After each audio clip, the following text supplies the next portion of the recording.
শুধুমাত্র ছাত্রছাত্রীদেরই প্রিয় স্যার নয়, আমাদেরও প্রিয় স্যার প্রণব স্যারের বিদায় সংবর্ধনা অনুষ্ঠানে সেগুলো আমারও বক্তব্য। নতুন কিছু বক্তব্য আমার থাকতে পারে না, মানে একই বক্তব্য। আর একটা ব্যাপার, ওই যে ও বলে গেল যে আজ থেকে 4 বছর আগে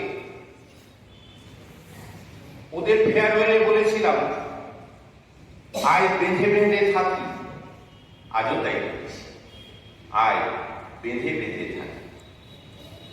আমার ফোন নাম্বার থাকলো, আমার হোয়াটসঅ্যাপ নাম্বার থাকলো, যার যখন যে কোনো প্রয়োজন, লেখা পড়া, ব্যক্তিগত জীবন, যদি আমি কাউকে কোনোভাবে সাহায্য করতে পারি তবেই কিন্তু আমি ভালো থাকব।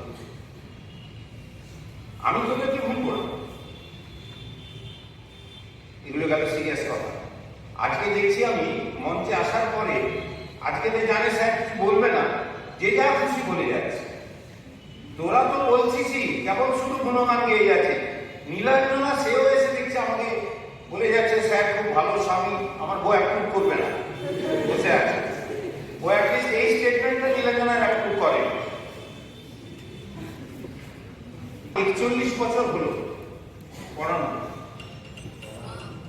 এই জীবনটায় জানিস অনেক কিছু পেয়েছি আর দিয়েছি। দেওয়ার অনেক কিছু ছিল, কিন্তু এটা তো নিয়ম, আমাদের যেতে হবে। কিন্তু ওই তোদের থেকে দূরে থাকতে পারবো না, কাজেই হাটে ঘাটে যেখানেই হোক তোদের সঙ্গে দেখা হবে। তোরা সবাই ভালো থাকিস, সুস্থ থাকিস, আমি তোদের সঙ্গে থাকলাম। ভাবিস না স্যার চলে গেছে, ভাববি স্যার আমাদের সঙ্গে। সেইভাবে সেই অর্থে বিদায় আমরা কাউকেই জানাতে পারি না বা জানানো সম্ভব হয় না, কারণ এটা একটা দুঃখজনক ঘটনা। সেটা যেমনই হোক, আজ স্যার কর্মজীবন থেকে তার অবসর গ্রহণ করছেন এবং একটা নতুন জীবনে পদার্পণ করবেন। কিন্তু আমার এইটা মনে হয় সবসময় যে আমার এই ছোট ছোট ছেলেমেয়েগুলো যারা বসে থাকে, ওরা যখন আমাকে বলে যে ম্যাডাম এটা পিপি স্যারকে বলতে পারবো না, ভয় লাগছে, আমি বলি আমারও লাগছে।